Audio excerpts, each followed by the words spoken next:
He arrived in a private helicopter, looking down at the scattered emeralds of the Philippine archipelago not as a paradise, but as a checklist of assets to be acquired.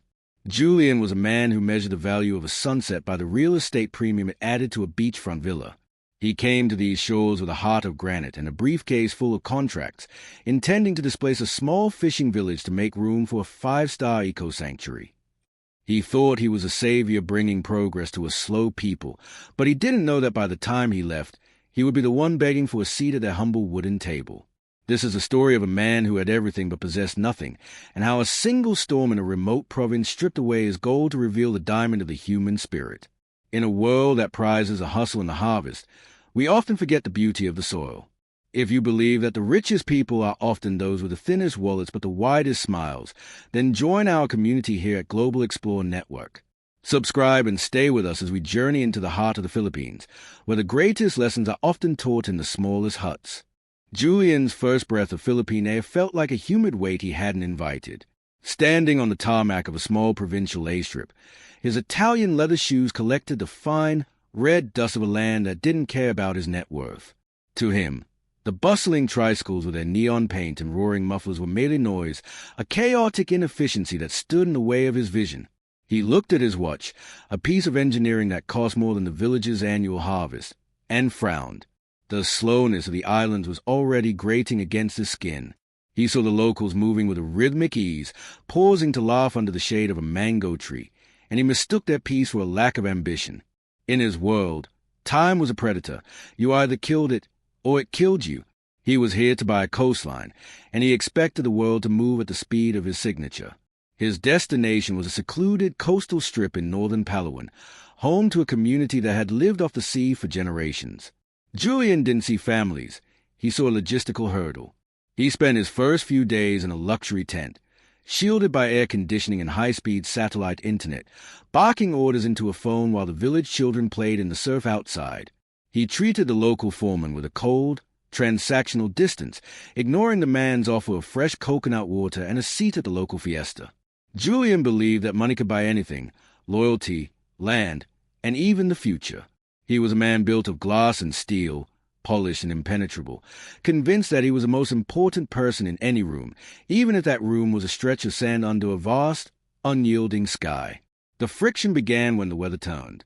A sudden, violent tropical depression rolled in from the Pacific, turning the turquoise water into a churning cauldron of gray. Julian's high-tech equipment began to fail. The satellite signal flickered and died, leaving him isolated in a digital blackout that felt like a sensory deprivation chamber. Frustrated and arrogant, he attempted to drive himself to the nearest town in a rented SUV, ignoring the warnings of the elders who spoke of the rising river. He mocked their superstitions about the power of the water, fueled by a lifelong belief that nature was just another element to be managed. But as the tires lost their grip on the mud and the engine swallowed a gulp of silt, Julian found himself trapped.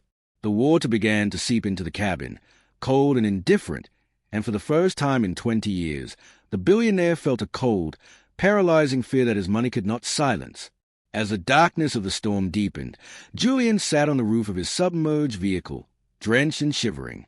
The wind howled like a wounded beast, and the very trees he intended to clear for his resort seemed to bend and whip in mockery of his helplessness.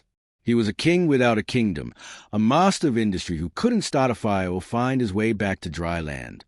He waited for a rescue team that his insurance company had promised, but the only sound was the crashing of the waves and the heavy, rhythmic thrum of the rain.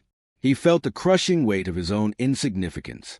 He had come to buy the land, but now the land was claiming him. Just as he felt his grip slipping from the slick metal of the car roof, a small, flickering light appeared through the curtain of rain, the bobbing orange glow of a kerosene lamp in a wooden banca. The man in the boat was not a rescue professional. He was Mang Teodoro, the very fisherman whose home Julian had planned to demolish first. Without a word of reproach or a request of compensation, the elder reached out a calloused, steady hand. In that moment, Julian's expensive watch and tailored clothes were nothing but dead weight. As he was pulled into the narrow wooden vessel, the billionaire felt the heat of the old man's skin, a stark contrast to the icy rain. They paddled through the flooded mangroves, the silence between them filled only by the rhythmic splash of the oar. When they reached the village, Julian expected to be taken to a government building or clinic. Instead, he was led into a modest stilt house where the smell of wood smoke and damp earth hung heavy in the air.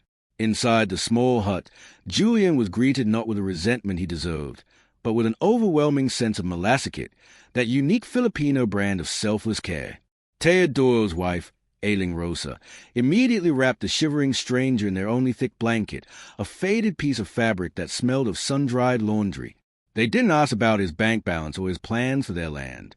To them, he was simply a brother lost in the storm.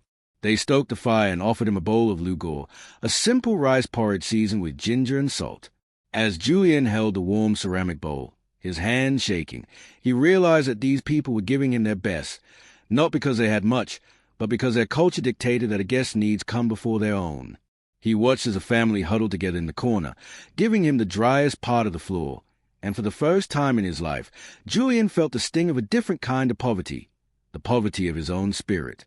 The night grew deeper, and the storm outside intensified, shaking the bamboo walls of the hut. Julian watched as the neighbors began to arrive, wading through the knee-deep water. They weren't there to seek shelter for themselves.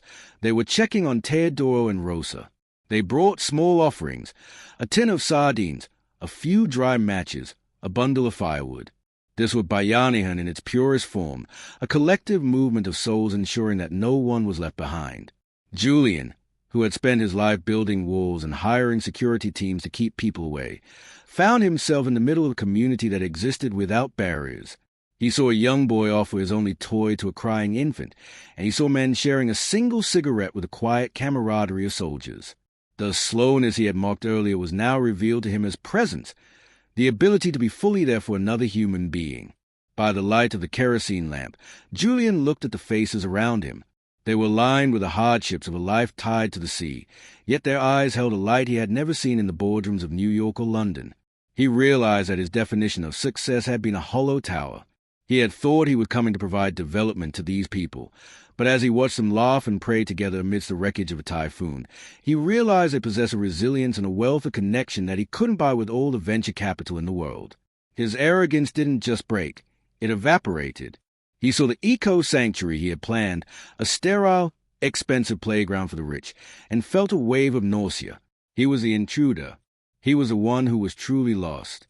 As the sun began to bleed through the gray clouds the following morning, Julian looked at Teodoro, who was already fixing a neighbor's roof, and felt a profound sense of utang and alub, a debt of gratitude that no check could ever settle. When the waters finally receded, the landscape was scarred, but the spirit of the village remained untouched. Julian stood on the muddy shore, watching the community rebuild. There were no insurance adjusters, no legal disputes, and no delays. There was only the sound of hammers against wood, and the shared songs of men working in unison. He watched as they practiced pakikasama, the art of keeping harmony, even when their own lives were in disarray. He looked at his briefcase, still sitting in the back seat of his ruined SUV, and realized it contained nothing of value.